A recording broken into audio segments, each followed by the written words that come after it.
Broadcasting from the business capital of the world, this is the Podcast Business News Network. Every time we get together with her, she brings up something that I've never thought of, and I think you're going to feel the same way today, and that is about approval.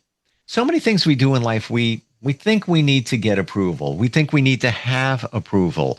Maybe we're not even intentionally thinking that, but it's in the back of our minds. And all of this stuff is invariably holding us back from doing things that we want to, or we slow up what we're trying to do because we want to make sure that it meets approval of others. We're going to dig into that today. She is an amazing psychotherapist. It brings up these things that, we're thinking of, but we don't even know we're thinking of them. Susie Engel's back on the program. How are you doing today?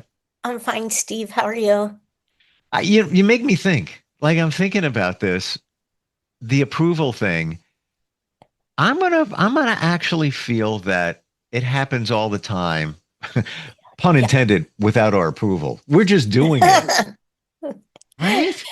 Yeah. So I like that you're bringing up that we may not even be aware of it, and it may be just this murmur under the surface. But, so now we're talking about the unconscious. And for some people, that is very a strong impetus, the unconscious driving our day-to-day actions. And, many times you and I have spoken about feeling held back, or why are so many people stuck in life or walking around like zombies, not really living like they're alive, and so I think that there's this pressure that gets established early in life to achieve outside approval. And it's not abnormal. It's not a pathology. It's just that if it's off balance and we can't find within ourselves self-approval or a feeling of security, then we're going to be stuck. Wow. And yeah, I was going to add on, but sit with that. Go ahead. Well, the other, maybe taking it a step further is if somebody unconsciously is off balance in terms of needing external approval, look at how many times we may be in situations where the rules of the game change. So at first we think, well, if we're really, really good and we listen and we do really, really good work, we'll get that person's approval. But then think about it. They are jumping through hoops because the rules of the game are changing, not because we're changing, but because this external influence is saying, oh, one more hoop to jump through, one more thing to do to get my approval, or, the collective approval, whatever it is. When we started this conversation today, I wasn't even considering our approval. That's a whole other category. We'll put that one to the side for a moment. But let's say you have an idea, maybe a side hustle, business, whatever. You're excited, but then you start tapping the brakes. You haven't really fully deployed it. What's holding you back? Maybe, or most often in the back of your mind, you want people to approve the idea. Your friends, your family, you want them to be on board. You want, hey, that's a great idea. But you might be afraid that they might not say that. So now you go slower at it. You're hinting at it. You're not really putting yourself into it, when deep inside you're like, this is a great idea, but we're looking for approval, right? It's sad how that works. Why do we do that? So part of that is just natural, that we would like to develop a social circle, whether it's familial or friends or colleagues, where we are able to bounce off ideas and hear productive responses.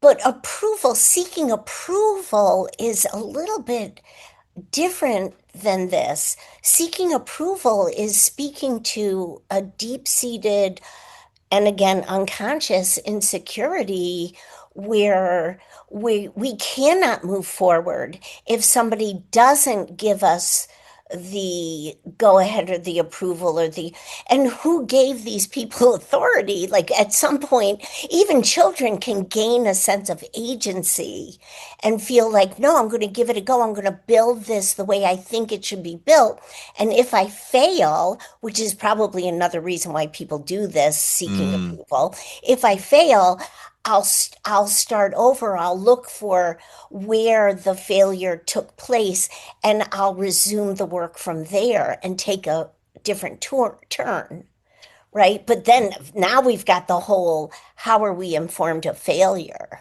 Are we shamed about it? Or are we taught that it's a natural and also beneficial experience in life? well, I feel that, sure, we want to have support from others, but this goes deeper to childhood, where, of course, we don't want to fail. So maybe if we get that approval from others, if we do fail, at least they were on board with us at the same time.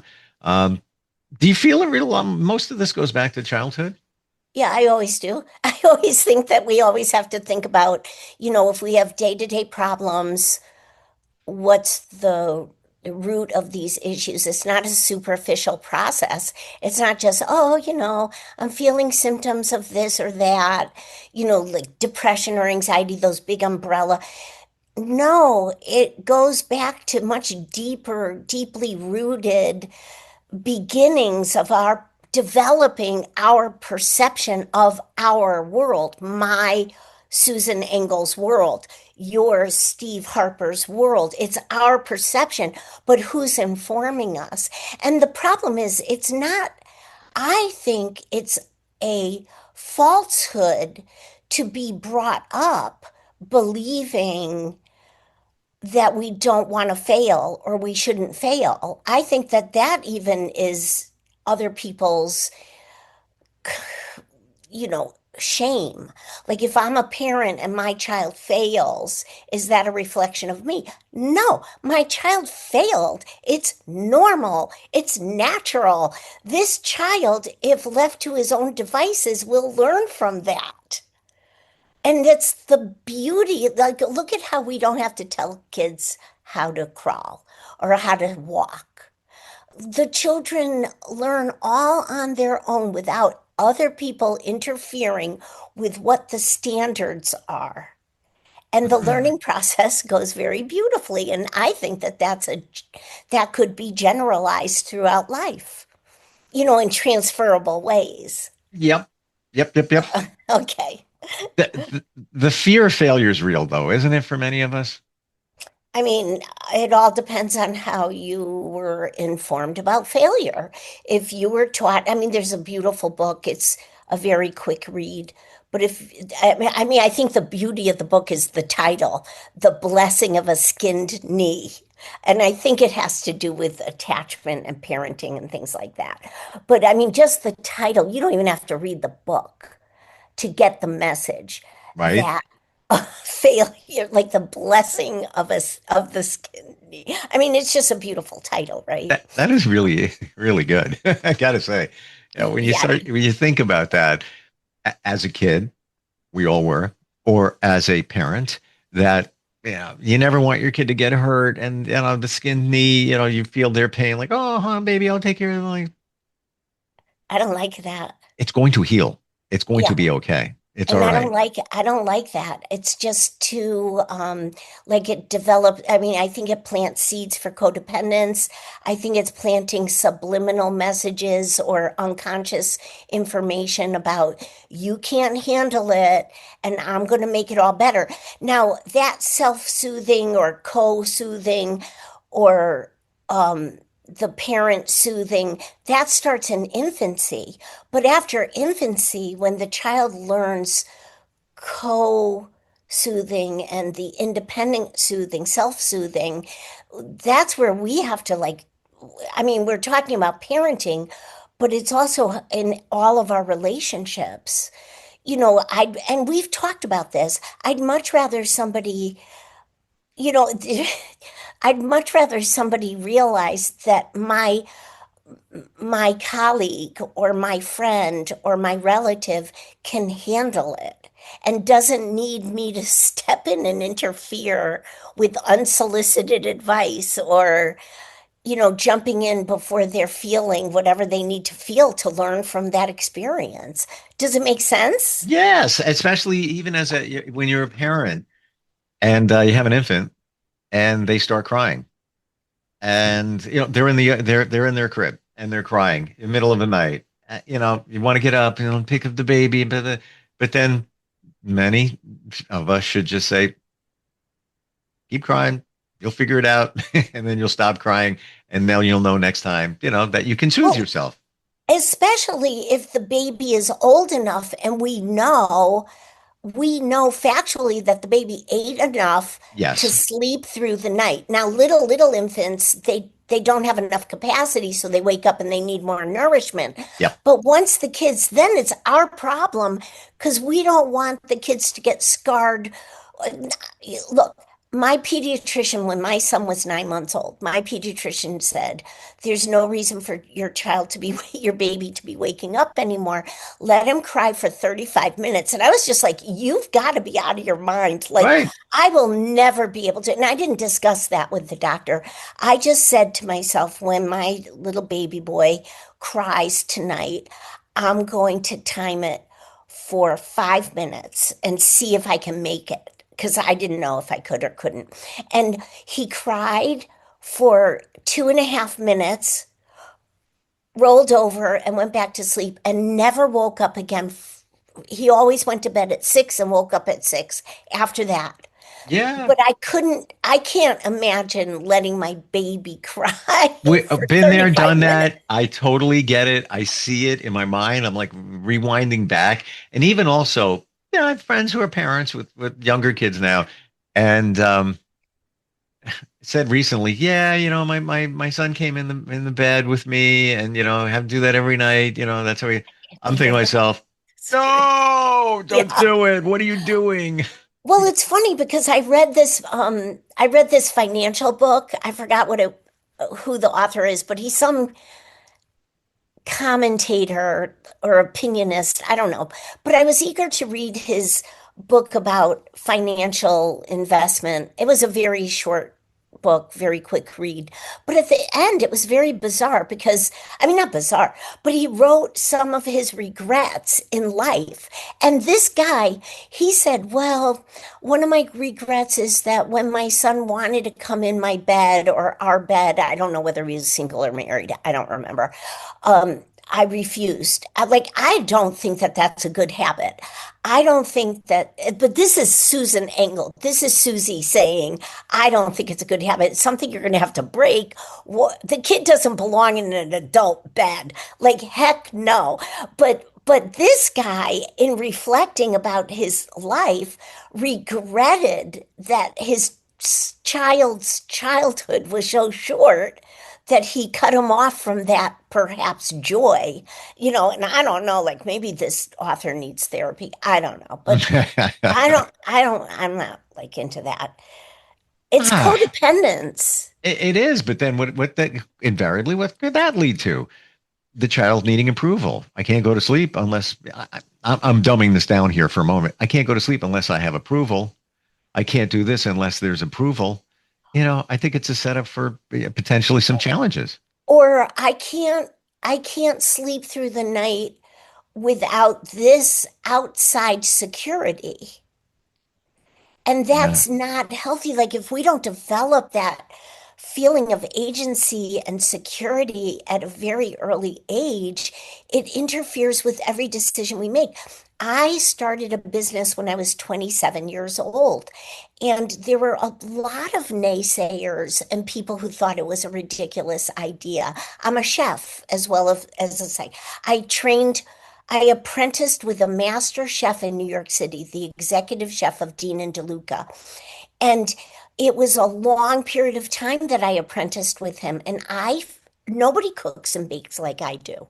I was not doubtful. I Mm. was confident.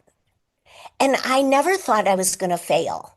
And even though there were people who were naysayers, it didn't detract me from my goal.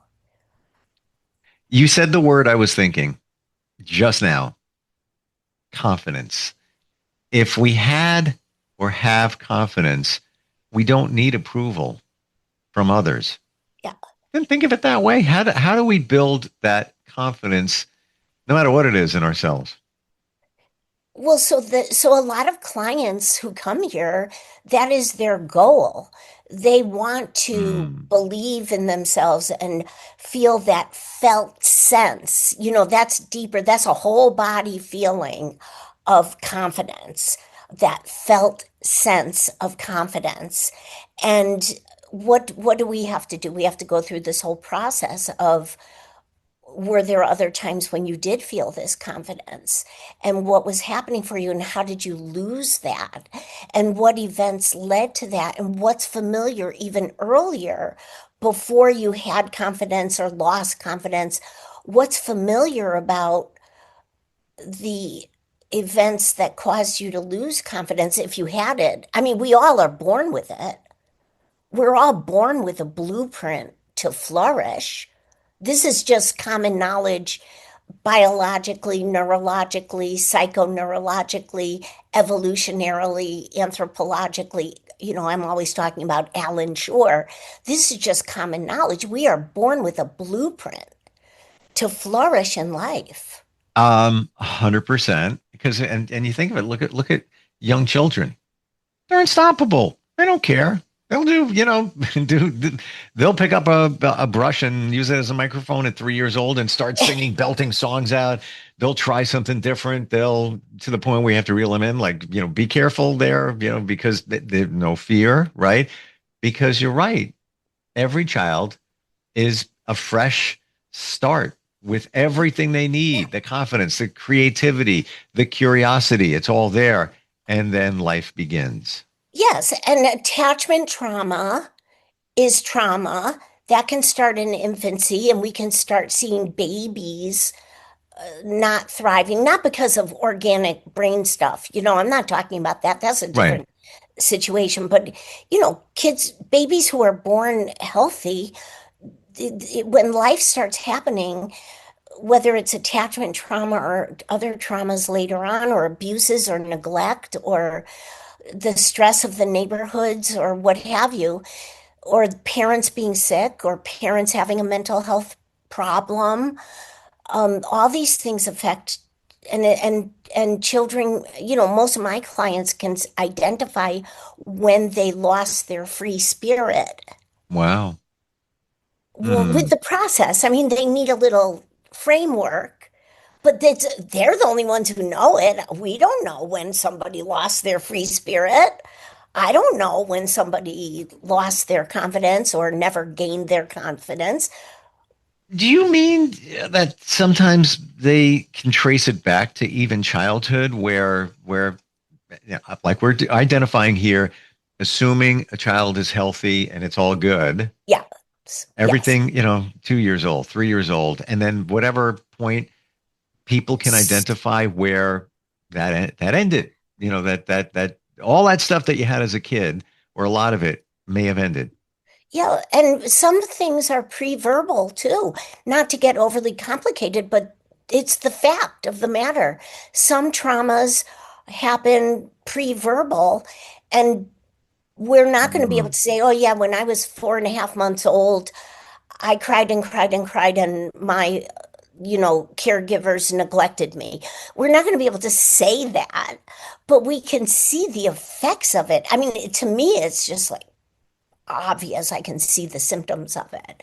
But there are other experiences that echo these things, or these traumas, Mm. because babies and children are dependent on caregivers. So that starts the need for approval. Wow. Mm. So what do you do? You're an adult now. You have an idea. something's holding you back. You realize what it is, that I just want people to like my idea. Let's say you started a business, you're going to do a social media post. And you're like, yeah, let me just, let me, I don't, I got to think about this. You're procrastinating because you want it met with approval. You might not even know it, but Yes, it might be. We started there. It's unconscious. yeah. I think that that's very common, but it's also, it's the doubt, is am I important enough to post this? Because I Hmm. want to start this on social media. Are people going to be interested? Listen, some of these questions are fantastic. I don't think it's negative for us to think critically. I just think that if we have our own sense of agency and our felt sense of confidence, we're not going to be the individuals who live stuck in life. We're going to flourish the way we're designed to flourish. And that takes Hmm. some doing if we find ourselves stagnating. It's just personal development. Are you saying, Susie, that yeah, let's say you nailed it. You got a sense of yourself. You figured this out. You did some work, figured out where it may have come from childhood. That there's going to be moments where you're going to double think something or, Sure. okay.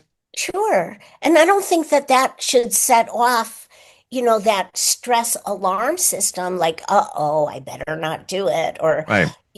I just think it needs to be acknowledged. Like, can we just be?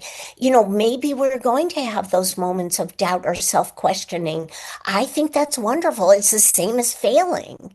I think it's wonderful to fail because we learn, same with cooking. If we flop, with a dish, we go back and we think, what was it that we need to do differently? And then we have a growth, and relationships too.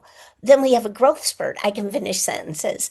Relationships too. Relationships, we stumble, we struggle, we're dealing with two people's nervous systems. Mm. But that's not something to pretend isn't happening. That's something to deal with and look at without fear, because when we figure this bump in the road out together, we're going to catapult, we're going to up level. The relationship should be stronger. But that happens within us internally. So, we're dealing with the parallel lines here. We're dealing with outside interactions and we're dealing with my relationship with myself.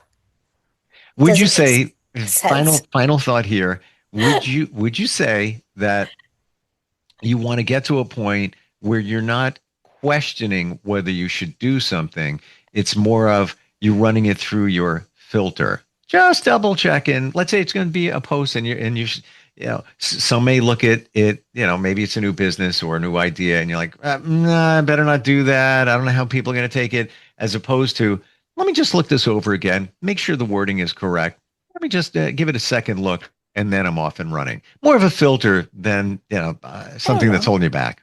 I don't see how we can't do everything through our own filter, right? So then we have to make sure our filter is the best filter possible. I, Yes, I guess that's how I would respond to that but you question or don't want comment. to over filter it. The over filtering Yeah. would be I don't know how people are going to take this, and then Well, yeah, the over filtering would be I'm going to do this to satisfy all these people rather than saying I want people to start thinking differently. right. But I think the filter could also be you're afraid of how it's going to be met. Maybe we're saying the same thing. Maybe we're saying the same thing there. Maybe. I don't Hmm. know. I need therapy. Susie, I don't. I think you're all right. how do we connect with you? You have so much insight on a lot of stuff that we've talked about here. Even if somebody wants to ask you a question, see if it's a right fit, what's the best way to find you? Yes, definitely. There's a contact request on my website, and my website is my name, Susan Engel hyphen lcsw.com. And Susan Engel, Susan Engel. And again, that's -lcsw.com. Correct. Got it. Thank you for today. Thank you. This was very interesting. Very much so. You know, you always make us think, and certainly the approval thing, it's real. Like we're always looking for approval. I think we've established it's the degree of approval that we should be seeking or should not. And also the beginnings of it. Where is it really rooted for us? Because if it's rooted out of toxicity, we really have to weed that out. For sure. And I think the only way to do that is with working with somebody like yourself, because you're not going to see these things yourself. No, it's very true. But this conversation might cause somebody to reflect in a very different way, or cause their perspective to broaden in a very different way. So 100%. It's a good thing. Yeah. Thank you. And we'll catch up soon. Okay. Thanks, Steve. Appreciate it. We'll be right back.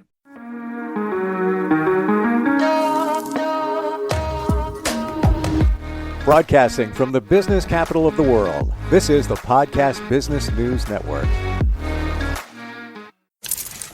Let's go inside the mind of a 10-year-old. I should have worn those earrings today. I like those earrings. Gabby has those awesome earrings. I need to ask her where she got those, but that's just what she would want me to do.